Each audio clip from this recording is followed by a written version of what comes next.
Hey, welcome to my talk about customer journey maps. And I very much liked the talk by Neil Oswald this morning because I thought it was sort of the my talk is going to make parts of this topic of end-to-end experience that he was talking about a little bit more concrete in terms of how that actually looks in a project. So I'm going to tell you some hands-on stories from the field about how to actually optimize this end-to-end experience. And the tool that I have been using lots of times for that is the customer journey map.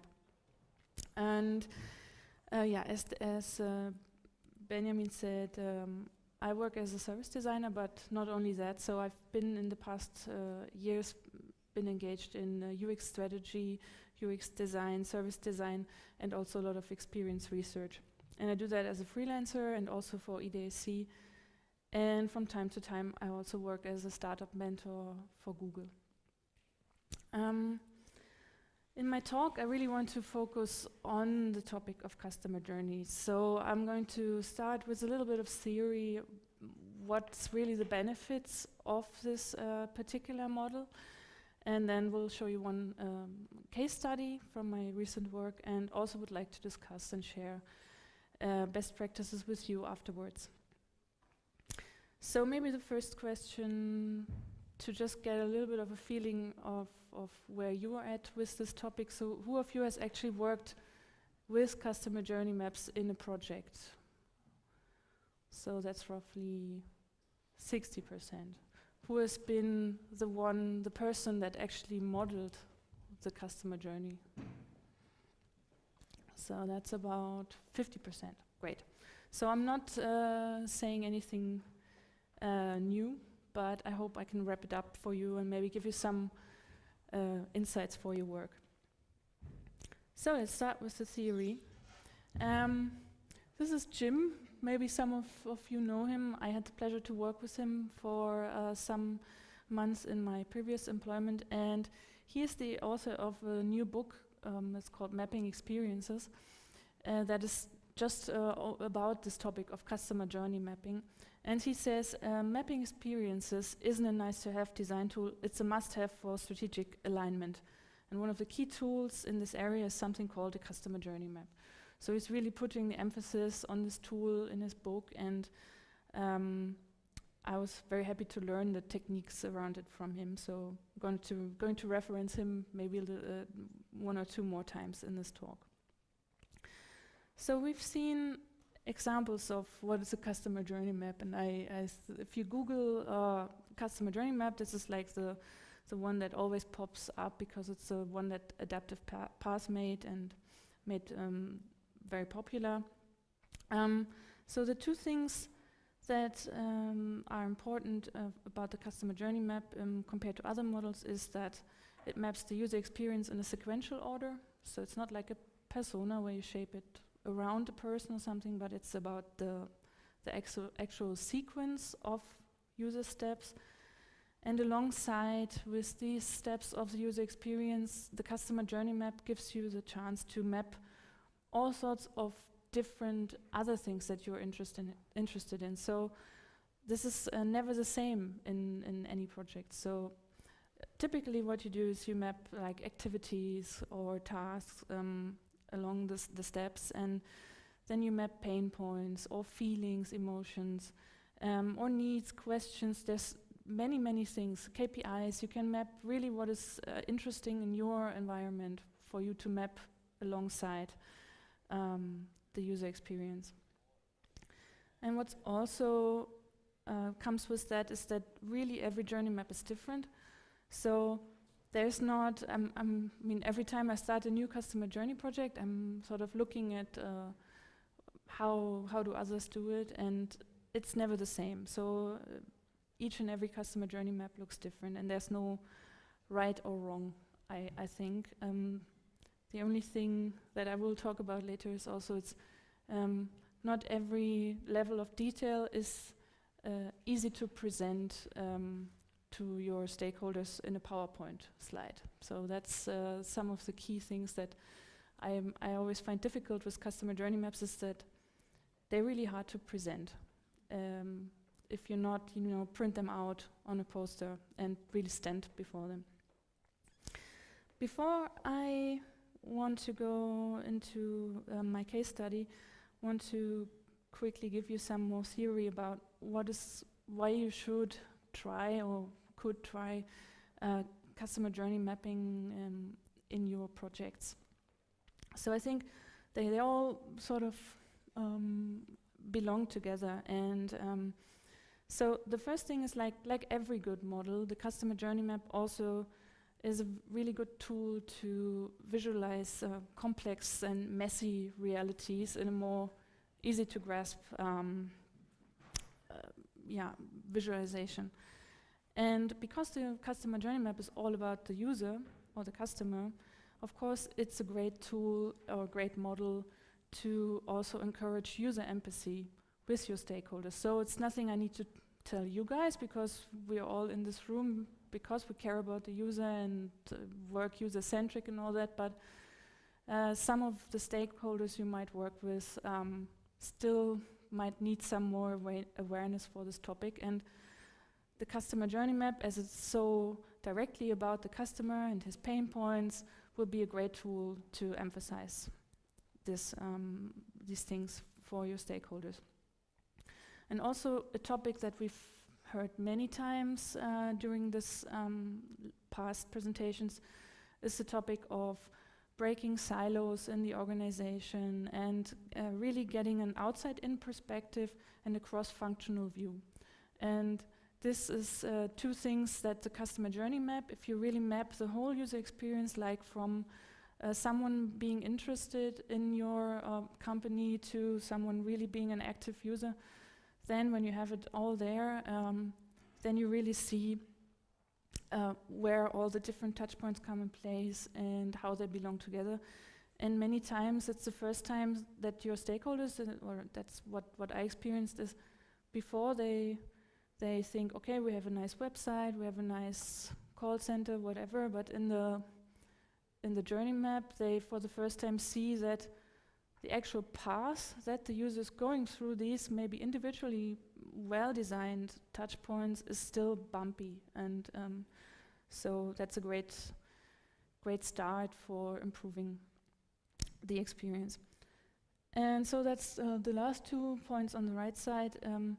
For me are the biggest benefits of the customer journey. It's that, well, you all know that, but you never do the model just to have a nice model and hang it in your office. So what you want to do with it is to start a conversation. And because it's such a cross-functional view that you get with the customer journey map, it's the conversations will start flowing once you show it to a group of stakeholders or project teams or wherever you want to use it. And then what I've experienced in many, many projects is that, of course, the customer journey map itself doesn't give you the answer to any of your problems, but you look at it and it makes, and most of the times it makes it so clear right away where you have to work next or where you need to improve it and what are your biggest things you need to look at and improve. And so it's a great tool that informs really your strategic planning of projects or other things in the company. So that's sort of an overview of why we could try a customer journey map, but the question is it readable? Is reality holding what theory promised? So I want to walk you through one of the recent projects I've done, and as I was the one earlier on that asked the question of what do you do if the executive isn't really on board, so gonna hear a little bit more about this also, but to be honest, it was just one executive, not all of them, so it's not that bad, but it was the most important one, so that's a bit. But I walk you through the story and then we have time to talk about it and discuss it. So my case study is a really small online broker company that has an office in Berlin where I live, but they also have offices in other countries in Europe. And when I say small, I mean it. They have 35 people working in the office in Berlin and approximately the same amount of people in the other offices. But still, you might think, oh, it's a small company. Shouldn't everyone know what the other one is doing, and shouldn't it be aligned? But that wasn't the case when I came there to consult with them. Even there, it was lots of ideas flying around for new products and new services, but the actual core experience wasn't even right, and still isn't optimized. And so the challenge and the reason why we started doing the customer journey map is that we wanted to get a feeling of the whole customer journey, to really see the different steps and touch points, and then see how we can align existing ideas, upcoming projects that were in the pipeline, and also new ideas along with that. So it's not so that they stop sort of just working here and there and no one knows what the other is doing, but that we can align projects and also find what are the most important points we need to work on. So it's also, we wanted to use it as a tool to prioritize project initiatives.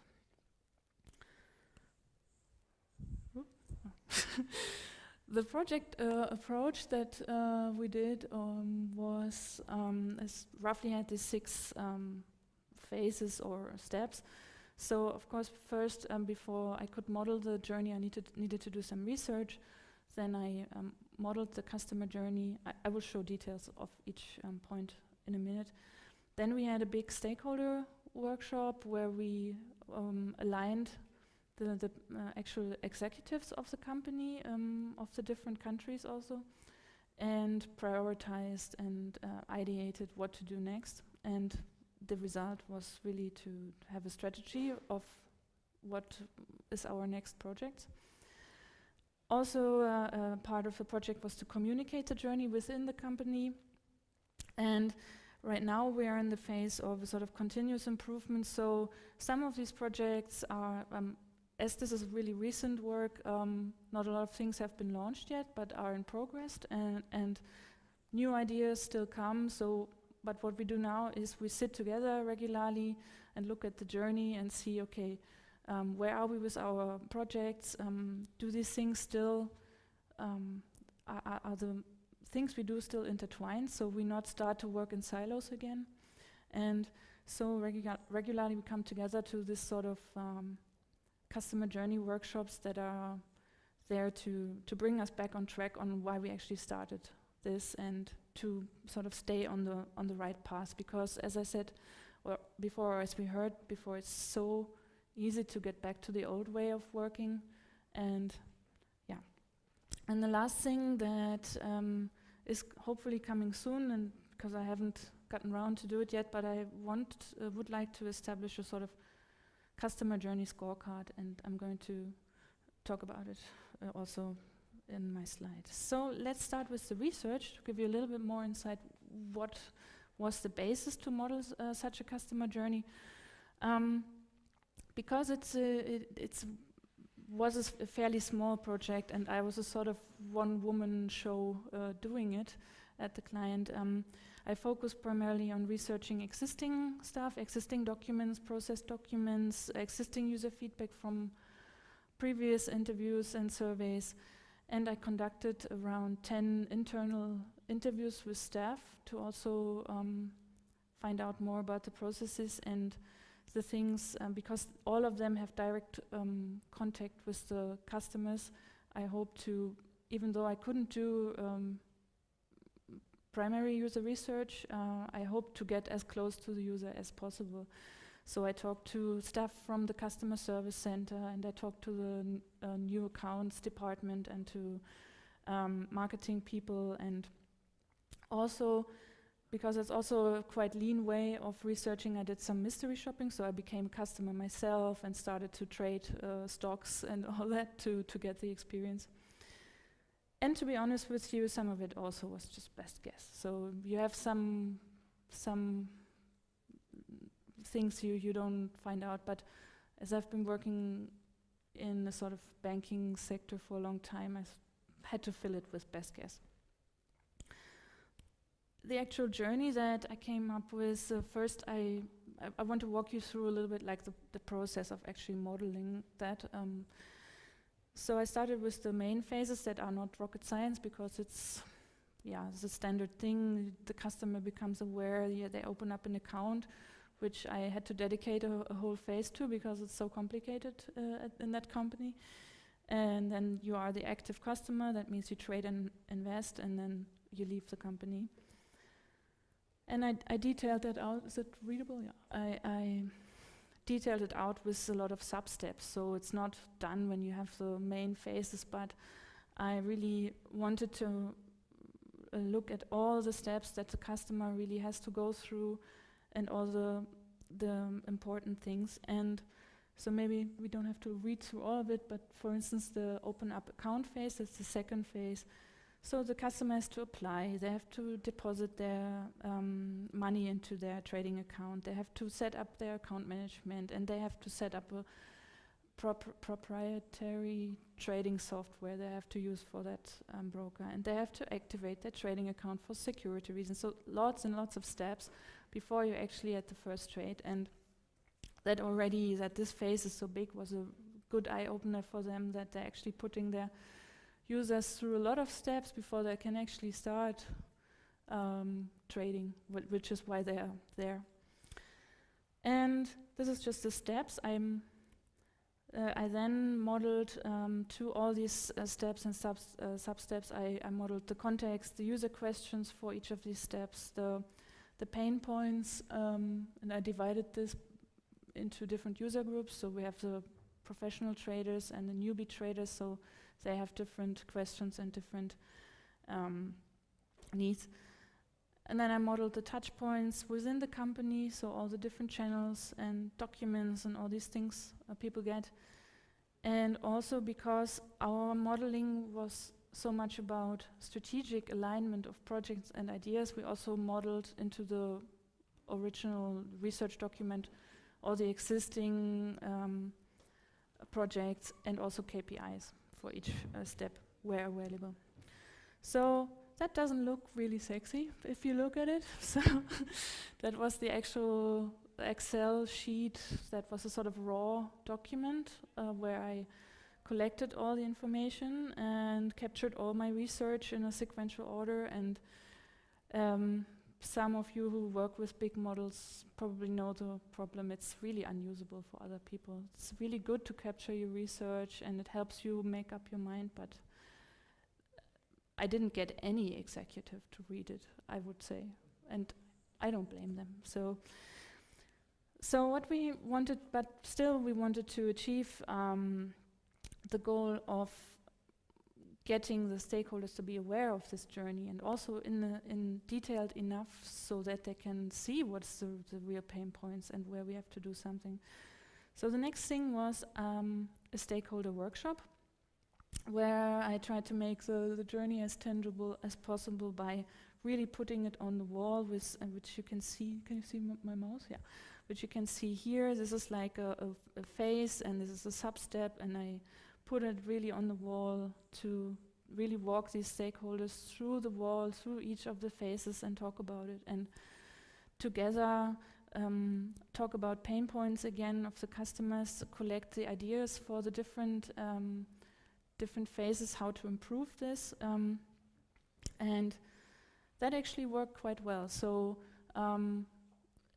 it was, I found it a bit strange because as an external consultant, you are there in this workshop, and for the first time, sort of these executives see the whole journey, because all of them have a focus. One is marketing and one is whatever customer service, and for the first time they see all the pain points and all the things that might be a little bit bumpy, and I almost felt a little bit bad because I thought that you're sort of coming from external and showing them all these things that don't work. It's a bit of a weird feeling, but they had to go through it, and that's where that comment came that I mentioned earlier. That one of them said, "Well, is it really all that bad? I mean, our businesses, we have we have the revenue coming, and but yeah, as we say, that's not a guarantee that it's always going to be like that.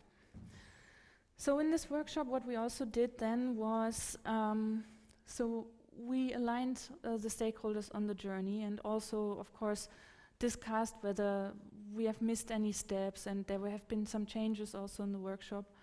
And we gathered, as with these post-its here, we gathered different ideas for projects and pain points again, and then at the end of the workshop, we prioritized these. We prioritized actually which phases are the most important ones to improve. So we then have a hint of what is the next. So there were, like, I would say 20 project initiative ideas from this workshop, but you can't, as we learned this morning, you can't do everything at once. So we had to prioritize and choose what to start with. That is, so that's sort of the end of the workshop. We did some clustering of ideas and to make really to-dos and projects out of this. And the result was that we had lots of different things. It's because they have so many things that are fundamentally not working. We really have some projects like optimize the emails for onboarding, or improve the introduction to the trading software and these kind of things. So it's not about really innovative things. But at this point, it was about really improving continuously over the next months the actual user experience, not adding like super fancy new stuff, but getting the basics right.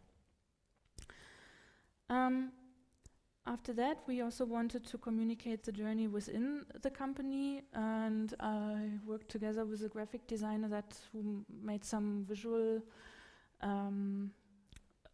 tried to break it down visually in 2 parts, which you can see here. So we have at the top part, it's just the main journey with some main insights that you can see here, and if you want to deep dive into the details, you have a sort of more text-based area here, and it's really a big poster. It's like 2.5 or 3 meters and when you really print it big, and yeah, it's still too big for PowerPoint anyway.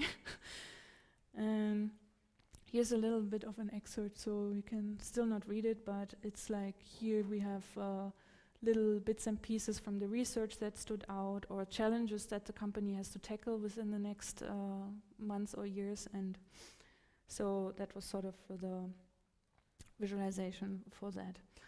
And how we use it is, we use it, for instance, in a funny mobile version, I'd say, of the journey that you can take with you to meeting rooms, and so you can print it on these 2-3 millimeter big sort of cardboards. And so when we do this regular workshops that I talked about, we take it with us and put it in front of the whiteboard, use it as a reference for whatever post-its, or point to a face. And so what I like about this is it really had the effect that we all have a shared vocabulary now when we talk about these things. So when we talk about phases to optimize our steps, then we have the same language in the team. And so the last thing that hasn't happened yet, it's still just an idea, maybe you have feedback for that also later, is what I would call a customer journey scorecard. I don't even know if this kind of thing exists already. I think I made it up. So what I dream of is that for these 4 main phases, I have a sort of one-pager that I can have that sort of shows what are the current projects or things that are done, what has been recently launched, so you have a little bit of context how to see these numbers, because otherwise, how can you sort of make sense of them? And then have KPI scores, and I think it should be not more than 2 or 3 KPI scores per main phase. And here the challenge is to find KPIs that are actually really going back to the user experience. So it's not some vanity metrics of how many customers do we have or things like that, but it should be really things that go down to the question, have we optimized the experience or not? So this could, for instance, for the opening of an account, I think this could be, for instance, be the ratio between people that have applied and people that have actually made their first trade, or people that, or the time it took between application of an account to the first trade, or things like this. So if you have good sources for researching this kind of KPI, I would be interested in that. It could also be something like average service calls per customer, something that is not, just purely a number that, because in this banking, if we say, for instance, number of customers, this is so dependent on the market. So if the market goes down, the trade market, then number of users goes down, no matter how good our website is or something. So this was my project case study, and I maybe have some learnings I want to share. So what went well? I think the researching of the journey was really smooth because there were so many resources like the documents or the staff interviews, and that I had the feeling I had a good basis to model the journey. And even though in an ideal project I would have also gone out and talked to many users, in this case it wasn't possible, and I think it was still a good outcome. And also, apart from this one CEO I talked about, the initial stakeholder engagement was high. So in the workshop, that was really something new for them, and they had many ideas. And as I said, also the vocabulary, the phases and the steps from the journey, they are still in use, and have really improved the way people talk about the user experience. And I think, and I've noticed that in many projects before, also for instance with EDA in our project with Qualiware, that the journey document is really a great start for seeing where to optimize or enhance a company's offering. What needs to be improved? So in this project, still I think there wasn't enough actual user involvement. For budget reasons, for whatever reasons, but I think in the ideal world this would have been more. And I noticed that the stakeholder engagement, especially from those stakeholders that were not directly in our office and that are not working directly in our projects, it's gone down. So I currently have no idea how to reactivate it, but I have to think about it. But that is sort of, I noticed that if you're not there and really talk about it and constantly remind them, then it sort of gets to other topics, get more interesting. And I think it's natural, but I don't know what to do about it. And also the overall communication of the journey. I mean, we have this poster and it's nice, you can put it on the wall, but I have the feeling that only the people that were actually working in the projects with us together, they are interested, but the normal staff, that is just someone who's working in a call center or something, I'm not sure if they actually really ever read through it in detail, and if they're really aware of the journey. And so if you have ideas how to improve that, I would be also interested. So that leads me to my discussion questions. So I have some things I think about. So for what purposes do you use customer journey maps? Is it the same or is it different ones? What's your experiences with it? Is it similar to what I've just told or completely different? And the question that I always not really know how to do is how to keep these sort of documents and models alive and how to keep engagement high. That would be my questions, and you can also ask me questions, of course. Okay, so maybe we start with the first question. Yeah, maybe okay. Whatever, we can talk, this is just ideas, what to talk about. I have a slightly more technical and specific example. I've been working on an app to support an existing customer journey in the hospitals. And I didn't raise my hand in the beginning because I had no idea what a customer journey map was. Apparently that's what I've done. It made sense. What we did was that we mapped out the customer journey, and then all the pain points and so on, we formulated as user stories.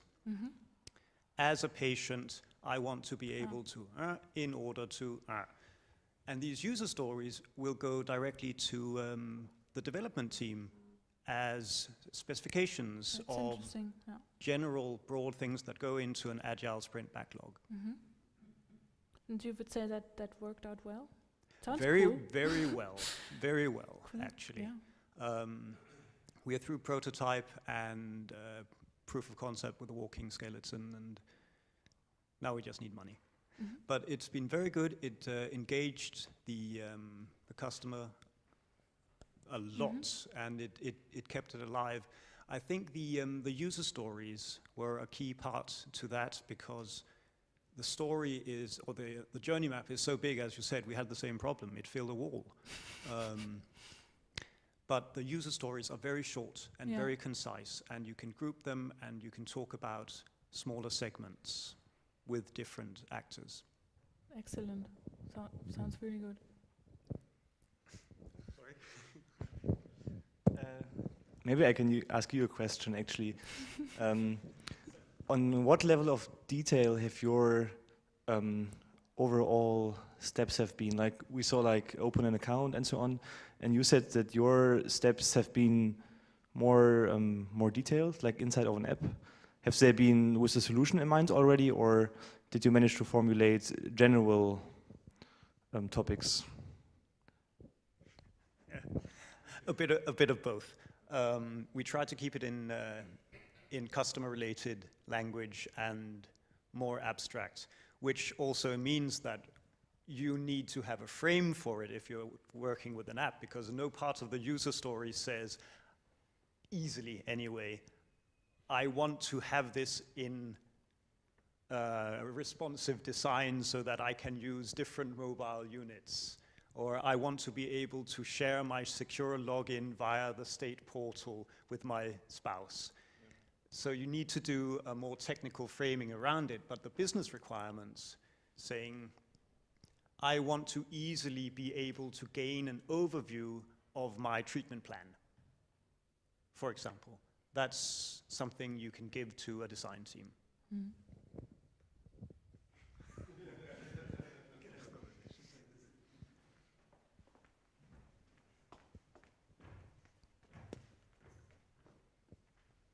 Thank you.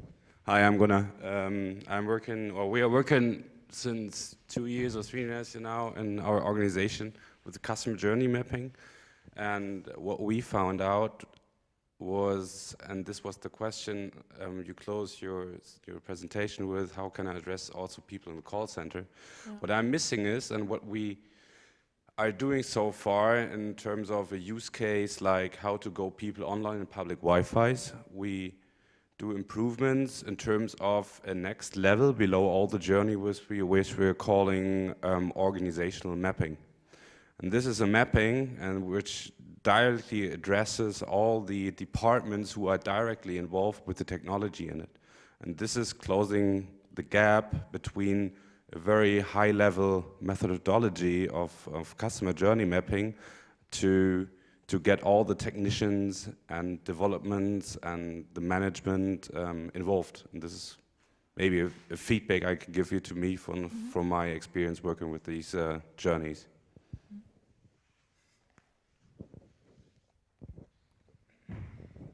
Actually, we did quite the same. We just had there was a big energy supplier who came to us like, we have this customer journey map, but now we want to apply it to the office, the organization. So we made this employee journey map. So in each step, like what you did, we looked at what does the employee do with it and how do they get the information, who are they going to send it to. And we didn't make it, they made it themselves. So we had this really big workshop and they just put notes on each step and we made it. And afterwards we're making a really interactive tool right now.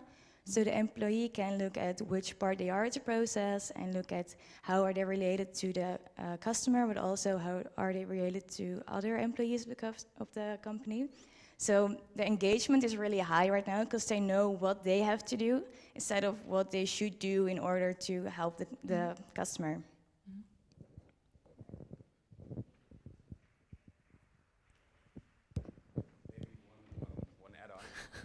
One hint or one add-on. I don't know if you do know the tool Smaply.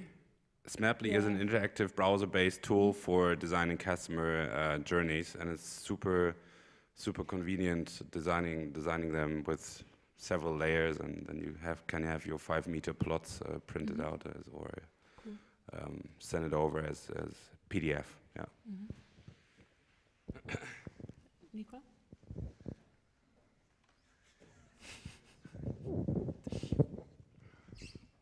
Yeah, thanks for your presentation.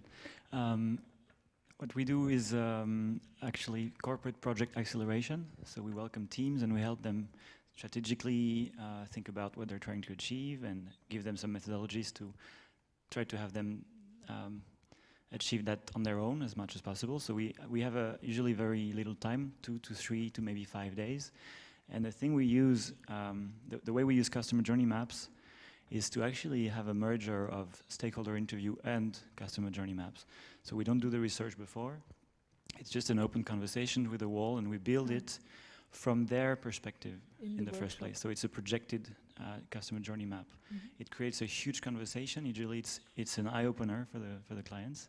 And then if we have time, we do some user research to compare their imagination of how the customer journey is and what it actually how it's actually experienced, and it's a really powerful thing.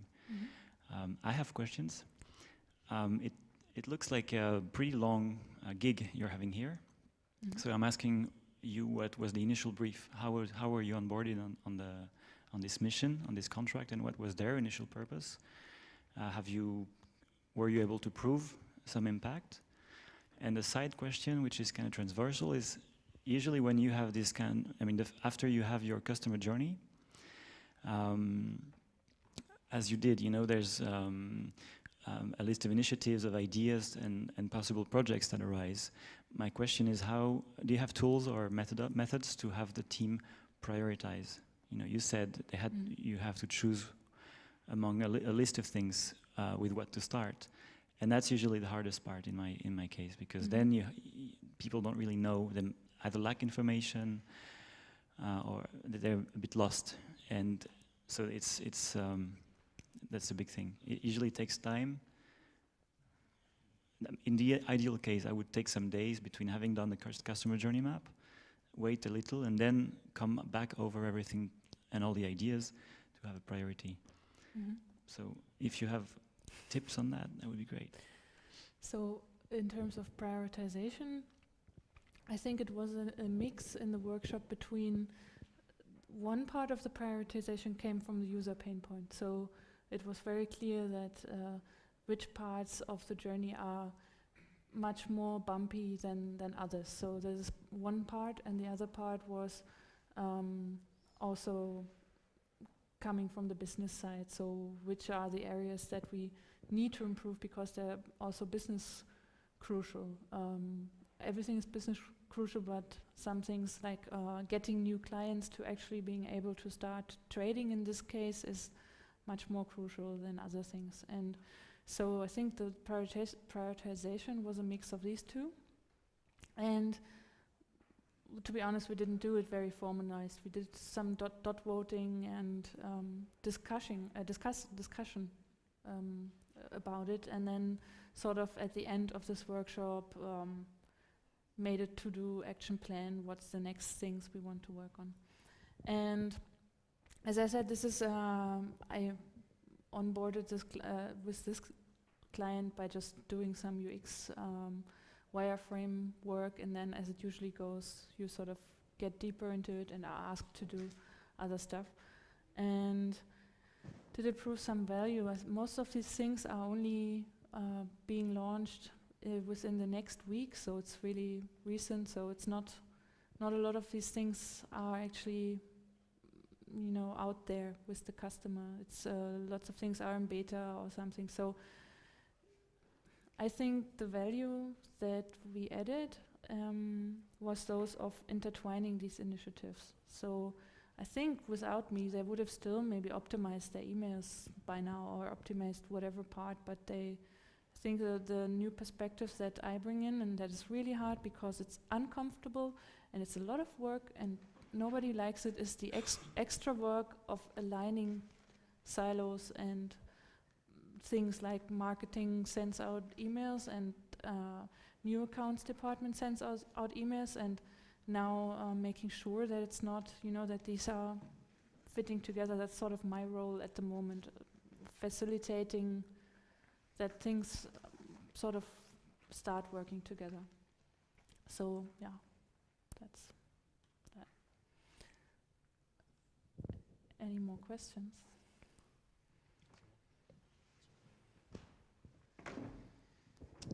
Hi, thank you for your presentation.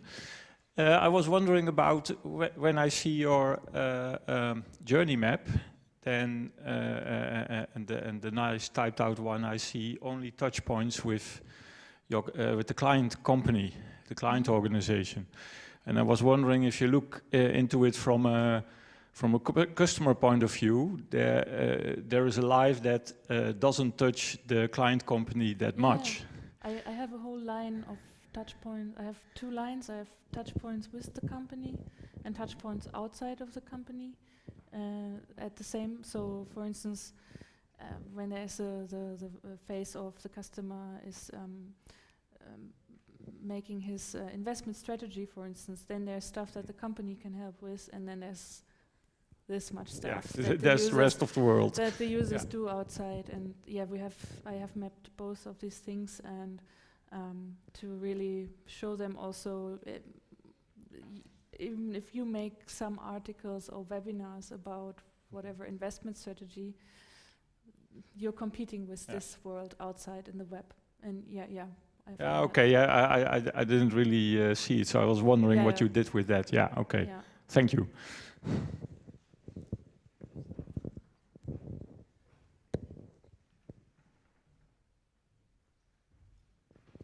Okay. Okay, thank you very much, Katharina. Thank you.